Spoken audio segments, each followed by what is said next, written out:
माँ भारती को प्रणाम करते हुए सभी दोस्तों को नमस्कार। दोस्तों, स्वागत है आज के सेशन में। आज हम डिस्कस करने वाले हैं कि पेपर को अटेम्प्ट कैसे करें।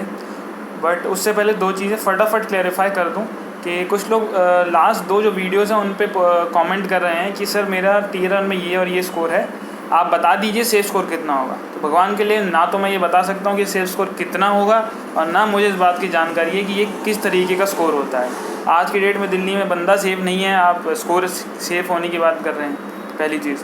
दूसरी चीज़ ये कि आजकल जैसे मैं अपने फ्रेंड से मिल रहा हूँ जो अभी जिन्होंने नया ज्वाइन किया है ऑफिस, जो किसी नॉन इंटरव्यू पोस्ट में और अभी भी तैयारी कर रहे हैं, तो उनकी मैंने एक मेंटालिटी ये देखी है कि वो लोग ये कहते हैं कि मेरा मैथ्स जो है वो बहुत अच्छा है और इंग्लिश ठीक ठाक है या इंग्लिश इतना अच्छा नहीं है, तो मैं मैथ्स में इतने अच्छे नंबर लाऊंगा या लाऊंगी कि उसे कंपेंसेट कर दूंगा। प्लीज़ ऐसे किसी मिथ में, ऐसे किसी भ्रम में ना रहें, ऐसा कोई काम करने की कोशिश भी ना करें, क्योंकि हम जब ऐसा करते हैं तो हम दूसरे सब्जेक्ट जो हमारा वीक होता है उसको और नीचे धकेल देते हैं। ठीक है, ऑब्वियसली हमें हमारे मन को वही पसंद होता है, हम वही करते हैं जो अच्छा होता है। ऐसा बिल्कुल ना करें। दोनों में से जो सब्जेक्ट आपका अच्छा है उस सब्जेक्ट के मॉक टेस्ट प्रैक्टिस करें, और जो सब्जेक्ट अच्छा नहीं है just go back to the basics, revise them properly. नहीं पढ़े तो पढ़ लें, फिर से स्क्रैच से पढ़ लें, फिर उनको रट्टा भी मार लें, समझ भी लें, रट्टा भी मार लें और प्रैक्टिस भी कर लें, तो हर तरीके से फुल प्रूफ तैयारी हो जाएगी। Now coming back to the topic कि हम कौन सी स्ट्रैटेजी अपनाएं कि हमारे जो मार्क्स हैं वो मैक्सिमाइज़ हो जाएं, जितनी भी तैयारी के साथ जा रहे हैं उसके साथ मार्क्स हमारे मैक्सिमाइज़ हो जाएं। ठीक है जी, मैं कोई ये नहीं कह रहा कि 200 में से 200 आ जाएं, जितनी भी हमारी तैयारी उस हिसाब से मार्क्स मैक्सिमाइज़ हो जाएं। तो जैसे कि 5+3 भी 8 होता है और 4+4 भी 8 होता है। दैट मीन्स कि हर डिफरेंट स्ट्रैटेजीज़ हो सकती हैं एक ही चीज़ के लिए, सारी सही हैं, कोई किसमें कुछ गलत नहीं है। जो भी आपको सूट करता है उसको अपनाएं। मेरी स्ट्रैटेजी सुन लें, उसको क्या करें कि 6 पेपर ले लें almost the same difficulty level के, फिर 3 पेपर को मेरी स्ट्रैटेजी से करें, अगले 3 पेपर को अपनी स्ट्रैटेजी से किसी और व्यक्ति की स्ट्रैटेजी से करें। ठीक है, फिर उनके एक एवरेज निकालें 6 पेपर करने के बाद और देखें कि किससे मार्क्स ज़्यादा है। आपको जिसमें मार्क्स ज़्यादा लगते हैं या आपको लगता है कि मेरी कॉन्शियस अलाउ करती है ये वाले के लिए, आप उसके साथ जाएं। बैटल फील्ड में कभी भी कोई नया तरीका या नया बाण नहीं चलाया जाता। ठीक है, exceptions are always there, but जब बिल्कुल लाइव जा रहे हैं, बिल्कुल पेपर में जा रहे हैं, तो कुछ नई चीज़ एकदम से ना करें। कितनी भी अच्छी से अच्छी स्ट्रैटेजी होगी वो फेल हो जाएगी अगर आप बिल्कुल एकदम से नया अपनाएं, क्योंकि वहाँ कॉन्फिडेंस लूज़ कर जाता है इंसान। ठीक है जी, तो स्टार्टिंग मैथ से करते हैं। पहली चीज़ ये कि ज़िद ना करें किसी सवाल के साथ। ठीक है, अब मान लीजिए मैं बहुत अच्छी प्रिपरेशन के साथ गया हूँ मैथ्स में, मेरे सारे टॉपिक्स अच्छे हैं, स्पेशली एरिथमेटिक। अब एक टाइम एंड वर्क का सवाल आ गया, अब मैं लग गया, अब वो सॉल्व नहीं हो रहा, 1 मिनट भी निकल गया और मुझे लग रहा है कि शायद ना हो, बट मैं इतनी अच्छी तैयारी के साथ आया हूँ कि मैं कहूँगा नहीं तो आज इसको सॉल्व करके ही मानूंगा, इस करके ही मानूंगा कि स्ट्रैटेजी में बिल्कुल ना रहें। ऐसा बिल्कुल ना करें कि किसी सवाल के साथ झगड़ा ना करें, किसी सवाल के साथ विशेष प्रेम ना करें। मेरे कहने का मतलब है कि वहाँ टिके ना रहें, बढ़ते जाएं आगे। ठीक है, और ये कैसे इम्प्लीमेंट करना है, वो ये ऐसे इम्प्लीमेंट करना है कि पेपर को जो है राउंड वाइज करें, ये 3 राउंड में करें। मेरे हिसाब से 3 में करें, आप चाहें तो एक कम कर लें या एक ज़्यादा कर लें, आपकी मर्ज़ी है, बट 3 राउंड में करें। इसका एक फ़ायदा, ये आइडेंटिफाई करना भी आसान है। कुछ लोग कहते हैं कि ऑनलाइन पेपर में पेपर राउंड वाइज करना मैथ्स में मुश्किल है, मेरे हिसाब से नहीं है, ये आसान है। मैं बताता हूँ कैसे। पहले राउंड शुरू करें, पहले राउंड जो करें वो ईजीएस्ट सवालों का रखें। जो क्वेश्चंस आपको लगता है कि ये तो मैं देखते ही कर लूँगा, उनको फटाफट निपटाएं। ठीक है, बस इस स्टेज में एक्यूरेसी को लूज़ ना करें। एक्यूरेसी लूज़ नहीं करनी, स्पीड ज़रूर मेंटेन करनी है, बट एक्यूरेसी को लूज़ नहीं करना। ठीक है, आप 100 सवाल हैं, आपको लग रहा है कि मेरी तैयारी ऐसी है कि मैं 30 सवाल फटाफट आराम से कर सकता हूँ, आप करें उनको। ठीक है, आप ये कम से कम समय में हो जाएंगे, इजी सवाल होंगे। तो क्या होगा कि 1 से लेके 100 तक जो ईजीएस्ट सवाल हैं, चाहे आपके लिए वो किसी के लिए 20 ईजीएस्ट होंगे, किसी के लिए 50 ईजीएस्ट होंगे। ठीक है, उन ईजीएस्ट सवालों को कर लें, रिलेटिवली ईजीएस्ट सवालों को कर लें। ठीक है, ये पहला राउंड ख़त्म हो गया। ये करते करते मान लीजिए मैंने पहला सवाल किया, फिर मुझे अगले 10 सवाल ईजी नहीं लग रहे, मेरे पल्ले नहीं पड़ रहे, छोड़ दें, 11वें और 11वें-12वें सवाल पे हैं। मैं एक के बाद 12वें सवाल पे आया, तो जो 2 से बीच के उनके 12 के, जो 1 से 12 के बीच सवाल रह गए, उनको टैग करते चलें। जो मार्क एंड रिव्यू जैसा ऑप्शन होता है टैग का, उसको टैग करते चलें। टैग उनको करें जो आपको लगता है कि मैं जब सेकेंड टाइम आऊँगा या आऊँगी तो ये हो जाएंगे, और जो लग रहा है कि ये तो बस लुटिया डूब गई, ये सवाल होएगा ही नहीं, कुछ कर लो, तो उसको टैग भी ना करें और छोड़ दें। तो एक कलर वो हो जाएगा जो आपने कर लिए, वो एक कलर का हो जाएगा। जो छोड़ दिए वो एक अलग, जो होना ही नहीं वो एक अलग कलर हो गया, और तीसरा कलर वो जो टैग कर दिए आप अटेम्प्ट करेंगे, कोशिश करेंगे, होगा। ठीक है जी। तो एक तो ये हो गया कि राउंड वाइज करें, राउंड वाइज में ही वही जिद ना करें और झगड़ा ना करें, किसी से विशेष प्रेम ना करें। अगली नेक्स्ट एक आ जाते हैं कि मेरी स्ट्रैटेजी यही रहती थी, मुझे ऑन एन एवरेज मैथ्स मैंने जितनी मेहनत करी है टियर 2 में ही करी है, 1 में ज़्यादा मेहनत नहीं करी थी। और ज़्यादा अच्छे अगर जो मुझे पता है कि मेरे मैथ्स में टियर 1 में इतने अच्छे नंबर थे भी नहीं। ठीक है, तो मैं अगर टियर 2 में जो तैयारी करी है वो ये कि मान लीजिए मुझे उतनी तैयारी के बाद भी 80-85 के आसपास क्वेश्चन आते थे। मैं उस पेपर में तो नहीं मैंने करे 100%, मैक्सिमम करे 90 से प्लस ही करे, बहुत रिस्क लिया मैंने उस पेपर में। और मुझे हमेशा यही लगता है कि जिस पेपर में +4 -1 की मार्किंग हो उसमें आपको 100% करना चाहिए। मेरे एक टीचर थे 11th-12th में केमिस्ट्री पढ़ाते थे, मिस्टर गोपीनाथ, वो प्रिंसटन यूनिवर्सिटी से पढ़े थे। उन्होंने ये कहा था कि +4 -1 से चल रहे हैं, 5 सवाल अंधाधुंध आपने मार्क करे, 5 सवाल में 1 सही हो गया, 4 गलत हो गए, आप you are back to square 1, you don't lose anything. ठीक है, तो ये पर्सनल अब सबकी अपनी अपनी है। कुछ लोग यही कहते हैं, मतलब मैंने तो मैक्सिमम टीचर जो अच्छे लेवल पे पढ़ाते हैं वो यही कहते हैं कि जितने आते हैं वो करें, ज़्यादा रिस्क ना लें। मेरी स्ट्रैटेजी ये रहती है कि ज़्यादा से ज़्यादा रिस्क लें। ठीक है, 100 करना है कर दें। इस बार टियर 1 में बिल्कुल जिन्होंने मैक्सिमम करें उन्होंने गेन किया है। ठीक है, तो ये फिर भी आपकी कॉन्शियस पे छोड़ता हूँ, जितना आपको लगता है उतना करें, मेरे हिसाब से 100% कर दें। ठीक है, उसके बाद आ जाते हैं मैथ्स में शॉर्टकट्स यूज़ करते हैं। ये तो सब जानते हैं कि शॉर्टकट्स ट्रिक टेक्निक से यूज़ करें। जो मेरी कुछ शॉर्टकट्स हैं, टेक्निक्स हैं, सेट मेथड्स हैं, प्रोसेसेस हैं, उनको मैंने वो ऑलमोस्ट 54 पेज के हैं, उनको मैंने जो अपनी पुरानी वाली वीडियो है मैथ्स वाली उसके डिस्क्रिप्शन में डाल दिए हैं गूगल लिंक के फॉर्म में, आप उसको देख लें और मुझे लगता है उससे काफ़ी फ़ायदा होगा। उसको भी पढ़ लें और उससे जितना गेन कर सकते हैं कर लें। एक पैरेलल, वो तो एक स्पेसिमेन के तौर पे यूज़ करें, एक पैरेलल अपना भी बनाएं कि स्टार्टिंग से बनाएं बिल्कुल, और उसको at the end of the day exam से पहले बिल्कुल रिवाइज़ कर लें और बहुत अच्छी तरीके से रिवीजन हो जाएगी। उसके बाद मैथ्स में कुछ ऐसे सवाल होते हैं जो टफ़ होते हैं, टफ़ इन दी सेंस कि उस समय एग्ज़ाम हॉल के प्रेशर में हमें नहीं सोचते। 2-3 तरीके, अब इन जनरल तो मैंने बता दिया, इन डिटेल मैथ्स में बताया था, इन जनरल थोड़ा बता रहा हूँ कि जैसे एलजेब्रा और ट्रिग्नोमेट्री के सवाल हैं, ये वैल्यू बेस्ड बहुत आराम से हो जाते हैं। कोई सवाल आया sin theta cos theta x y में, एलजेब्रा में ABC कुछ सेट सवाल हैं। अब अगर उसको प्रॉपर मेथड कन्वेंशनल मैथमेटिक्स से जैसे 11th-12th में हम लोग करते थे वैसे करेंगे तो बहुत समय लग जाएगा। वैल्यू डाल दें बिल्कुल सीधा 0 1 XY 0 1 डाल दें, थीटा है जैसे साइन कॉस है तो 90 डाल के देख लें, नीचे देखें कि इन्फिनिटी ना बन जाए, और सेक कोसेक है तो 45 डालने की कोशिश करें। एलजेब्रा में भी ऐसे करें, ऐसे सवाल बहुत जल्दी सॉल्व हो जाते हैं। ठीक है, ये घर से प्रैक्टिस करके जाना पड़ेगा, एकदम से वहाँ ना अपनाएं, क्योंकि वहाँ डर लगता है कि गलत तो नहीं हो गया, क्योंकि एक इक्वेशन है।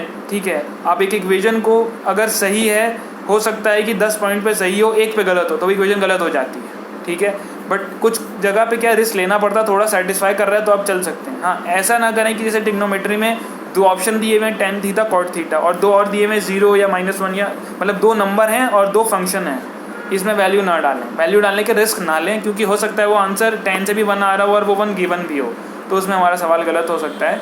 ठीक है, जल्दी है, समय नहीं है तो वैल्यू डालें, थोड़ा सा 50-50 का रिस्क ले लें, नहीं तो प्रॉपर सॉल्व करें जैसा भी हो सकता है और फिर टिक करें। ये होगी मैथ्स की बात। एक चीज़ और की, जैसे कि कुछ सवाल गलत आते हैं तो उनका मैंने बता दिया कि झगड़ा ना करें, गलत सवालों से झगड़ा करेंगे फेलियर डीम्ड है। फेलियर का मतलब ये नहीं कि पेपर रह जाए, मतलब कि बहुत समय वेस्ट हो जाएगा, उससे कॉन्फिडेंस भी लूज़ होता है, मार्क्स भी लूज़ होते हैं। ठीक है, तो गलत सवाल, मेरी स्ट्रैटेजी यही थी, मुझे लग रहा है गलत है मैं तो टिक कर देता था। कभी कभार एसएससी गलत सवाल का बेनिफिट सब लोगों को देता है, आपने देखा होगा 13 में दिया उन लोगों ने, और कभी कभार नहीं देता, तो ये तो एसएससी पे डिपेंडेंट है, उन तो मुनस्सर है, हम कुछ नहीं कह सकते। मेरी स्ट्रैटेजी यही थी कि मैं सारे कर देता था, गलत हो सही हो कर दिए, भगवान का नाम लिया कर दिया। उसके बाद आए थे इंग्लिश पे। इंग्लिश पे मेरे पास कुछ बहुत ज़्यादा खास स्ट्रैटेजीज़ नहीं है, बट जितना मैंने एक्सपीरियंस किया कि पेन एंड पेपर वाला जो था, जो मैंने जब दिया था पेन पेपर वाली स्ट्रैटेजी में, उसमें ऐसा था कि मैं करता था डायरेक्ट इंडायरेक्ट और एक्टिव पैसिव पहले अटैम्प्ट करता था, उसके बाद 1 वर्ड और ईडियम एंड फ्रेजेस, तो ऐसे करते 80-85 नंबर मैं फटाफट कर लेता था मैं। ये मेरे को टॉपिक्स बहुत अच्छे लगते थे। 1 वर्ड और ईडियम फ्रेजेस तो रट के जाता था बिल्कुल, मतलब रट लिए, 10-12 बार पढ़ लिए, आँखों से निकाल दिए, तो ये तो रट गए। ऑलमोस्ट द सेम आते हैं प्रीवियस ईयर से, आप देखेंगे आपको रियलाइज़ हो जाएगा। और डायरेक्ट इंडायरेक्ट एक्टिव पैसिव मैंने बहुत प्रैक्टिस किया था, तो वो प्रैक्टिस बेस्ड होते हैं, तो वहाँ दिमाग एकदम से बताता है कि इसका जवाब ये है। तो एक्यूरेसी मेंटेन करते हुए मोर देन 95% एक्यूरेसी मेंटेन करते हुए इन 80-85 को कर लेता था। थोड़े दिन पहले ही मैं कहीं बैठा था तो मैंने सोचा चलिए एक पेपर करके देखें, तो एक फेमस इंस्टीट्यूट का पेपर उठाया मैंने, ऑनलाइन ऐप पे करा मैंने। मेरी तो हालत ख़राब हो गई। मैंने वैसे ही सोचा कि पहले डायरेक्ट इंडायरेक्ट उठाता हूँ, एक्टिव पैसिव उठाता हूँ। ढूंढते क्या हुआ कि मिल गए, ऐसा नहीं कि मिले नहीं, मिल गए, बट दिमाग पे ना प्रेशर बनने लगा कि ये तो मुश्किल हो रहा है। मैंने ढूंढ के करे पेपर, वैसे ही किया जैसे पहले कर रहा था। तो मैंने रियलाइज़ किया कि ये जो पेपर करने का तरीका है ये गलत है, मतलब अब ये बेकार हो गया, फ्लॉड हो गया ये तरीका। अब मेरे हिसाब से बेकार हो गया है क्योंकि मुझे बहुत दिक्कत हुई। तो अब मैंने ये सोचा इसका तरीका ये है कि जिस ऑर्डर में सवाल आ रहे हैं आप करते चलें, उनको ऑर्डर बात ढूंढे ना कि मेरा पसंदीदा सब टॉपिक क्या है। इंग्लिश में, मैथ्स में 100 सवाल होते हैं, फटाफट स्कैन करना मुश्किल नहीं होता। इंग्लिश में 200 सवाल होते हैं, इतना समय ही नहीं होता स्कैन करने का। तो यही करें कि जैसा आ रहा है प्रवाह के साथ बहते चलें। हाँ, पैसेज जब आते हैं, पैसेज 30 से 40 नंबर के आसपास, मतलब 35 नंबर के आसपास आते हैं, पैसेज को स्किप कर दें। इसके 2 कारण हैं। पैसेज ऐसी चीज़ है कि तसल्ली से करने बैठे तो हम लग भी जाते हैं और ज़्यादा समय लगा देते हैं, या लास्ट में 10-15 मिनट बच्चे हो तो हम फटाफट बहुत एक्यूरेसी से जवाब भी दे देते हैं। एक चीज़ और कि पैसेज कर, मान लीजिए तो एक तो ये पैसेज करने में, पैसेज को लास्ट में रखें हमेशा।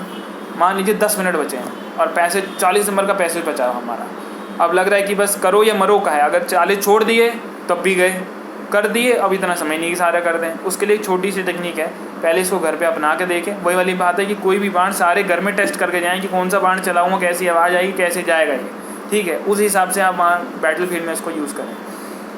पैसेज कैसे कि पैसेज जैसे कि ये रिस्क की सिचुएशन बता रहा हूँ। जैसे एक बार मैं फिजिक्स का एग्जाम दे रहा था 12th में, तो एक हमारे सिरोही सर होते थे, उन्होंने कहा कि मान लीजिए स्टेप अप या स्टेप डाउन ट्रांसफॉर्मर आ गया तो ये 4 इक्वेशन लिख देना, 6 नंबर का आएगा तो इतने मिल जाएंगे। किस्मत ऐसी थी कि वही क्वेश्चन आ गया और मैंने उसको लास्ट में अटैम्प्ट किया, मतलब करते करते वो बच गया मेरा सवाल, और बस वही 2-4 मिनट बचे थे, फटाफट इक्वेशन लिख दी। आई एम श्योर कि 6 में से 3-4 नंबर तो मिल ही गए होंगे। ऐसी पैसेज के लिए कि पैसेज को देखें, समय नहीं है, तरकीब बता रहा हूँ। पहले की 2 लाइनें पढ़ें, लास्ट की 2 लाइनें पढ़ें, बीच का छोड़ दें। पहले की 2 और लास्ट की 2 सवालों पे आ जाएं, भगवान का नाम लें और जितना लग रहा है टिक करते जाएं। ऐसे टिक करें, पहले घर पे करें इसको, अब देखें कि क्या एक्यूरेसी निकल रही है। ऐसे 3-4 कर लें, 5 कर लें, एवरेज निकालें। नेक्स्ट जाएं, पैसेज को प्रॉपर समय दे के पढ़ें, ठीक है, घड़ी के हिसाब से ना चलें, प्रॉपर समय दे के पढ़ें, एवरेज निकालें।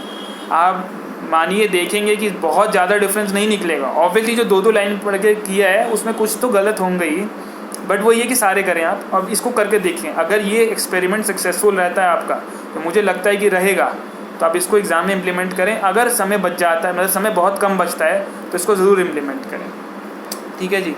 और जैसे पैसेज का ये है, क्लोज टेस्ट में ये है कि मैं ऐसा करता था कि पहले क्लोज टेस्ट के पूरे पैराग्राफ को फटाफट रीड कर लेता था। जैसे ही वो सारा पैराग्राफ आंखों के सामने से निकलता है ना, मानिए ना मानिए, ब्रेन में पीछे प्रोसेसिंग शुरू हो जाती है, ठीक है। ऑप्शन नहीं देखे आपने, बस फटाफट एक बार ब्लैंक से साथ पढ़ लिए, I dash this dash this dash this, processing शुरू कर देता है दिमाग। हमारा जो दिमाग है सारे मशीन से अच्छा है, प्रोसेसिंग शुरू हो गई। अब आप ऑप्शंस के साथ पढ़िए, ऑप्शन के साथ भी पढ़िए तो ऐसे पढ़िए कि 2 ऑप्शन एक साथ पढ़िए। आप एक सेंटेंस को एक तरीके से पढ़ रहे हैं तो अलग पढ़ रहे हैं, दूसरे ऑप्शन के साथ पढ़ रहे हैं तो उसका अलग मतलब निकल रहा है। तो 2 ऑप्शन को साथ साथ करते जाएंगे, 2-2 3-3 को ना, तो मतलब गलत नहीं निकलेगा। वो जो सेंस है वो बिल्कुल सही सेट होगी और वो क्वेश्चन उम्मीद है कि सही हो जाएंगे, ठीक है। और 1 वर्ड, इडियम्स, फ्रेजेस, इनका तो ऐसा ही कि रट्टा मारो जिंदाबाद। घर से प्लेटफॉर्म, या जो किरण है आपके पास है, मैंने देखा कि किरण में सवाल ज़्यादा हैं। प्लेटफॉर्म किताब सस्ती है, मिलती थोड़ी मुश्किल से, किताब बहुत अच्छी है, बट किरण में बहुत सवाल है। मतलब अगर प्लेटफॉर्म में 400-500 तो वहाँ पे 700-800 सवाल हैं। तो जो भी आपको मिले उसमें से बिल्कुल लड़ जाएं, बिल्कुल एकदम से। और जो ऑप्शंस हैं, अगर समय आपके पास, तो ऑप्शंस को भी थोड़ा सा आप समय दें। ऑप्शन में 4 वर्ड दिए हैं, 3 का मतलब पता है और उन्हीं 3 में आंसर है, टिक कर दिया, समझ लिया, याद कर लिया। चौथा है उसको भी थोड़ा देख लें डिक्शनरी में, ठीक है, मेरियम वेबस्टर की डिक्शनरी डाउनलोड कर लें, ठीक है, और देख लें कि इसका क्या मतलब है, ठीक है। इडियम फ्रेजेस डिक्शनरी में नहीं मिलेंगे तो नेट पे देख लें, बट ये ना करें कि नेट पे देखने बैठे हैं तो वो व्हाट्सएप आ रहा है, कोई फेसबुक पे टिंग बज रहा है, ऐसा कोई काम ना करें। इन सबको बंद करके फिर करें आप नेट, ठीक है। और वो जो इंग्लिश का जिम बताया था लास्ट वाली वीडियो में, उसको मेटिकुलसली फॉलो करें, ठीक है। मुझे लगता है कि उसको फॉलो करेंगे तो बहुत फ़र्क पड़ेगा, बहुत फ़र्क पड़ेगा, और लोगों को पड़ा है। बट मेहनत से पढ़ेगा। मतलब एक दिन में नहीं होगा कि मैंने 1 घंटा अखबार पढ़ लिया, आधा घंटा अखबार पढ़ लिया, उससे नहीं होगा। पूरी जान लगा के अखबार पढ़ना पड़ेगा, स्पीड रीडिंग करनी पड़ेगी, स्क्रीन पे पढ़ना पड़ेगा, ऐप पे पढ़ें, सिस्टम पे पढ़ें, टीवी पे न्यूज़ सुननी पड़ेंगी, तब जाके वो एक लैंग्वेज उस लेवल पे पहुंचेगी जब हम एक डिसेंट स्कोर ला पाएंगे, हम सिलेक्शन ले लेंगे। ठीक है, तो मेहनत सबको करनी पड़ेगी, सब मेहनत कर रहे हैं और आज ही से शुरू करें, रिजल्ट की कृपया वेट ना करें। अगर आपका सिलेक्शन नहीं भी होने वाला तो अगली बार की तैयारी वैसे ही कर रहे हैं, ठीक, अगली बार की तैयारी वैसे ही कर रहे हैं तो Tier 2 की भी तैयारी कर लेंगे और Tier 1 में काम आ जाएगी तो क्या बुरा है। ठीक है, आदतन अगर Tier 2 हो भी जाता है तो अगले साल लोग देते ही हैं Tier 1, तो कुछ तो तैयारी होगी ही। मैथ्स और इंग्लिश तो Tier 1 में भी आपने पढ़ना है, तो तैयारी चलते रहें, तैयारी ना रोके बिल्कुल, और डिमोटिवेट ना हो, किसी की बात ना सुने, इतनी कट ऑफ, अरे करते रहें। ठीक है, रुके ना आप किसी के लिए। ठीक है जी, I hope I have been of some value in this session, और बिल्कुल मेहनत करें। I wish you best of luck and thank you.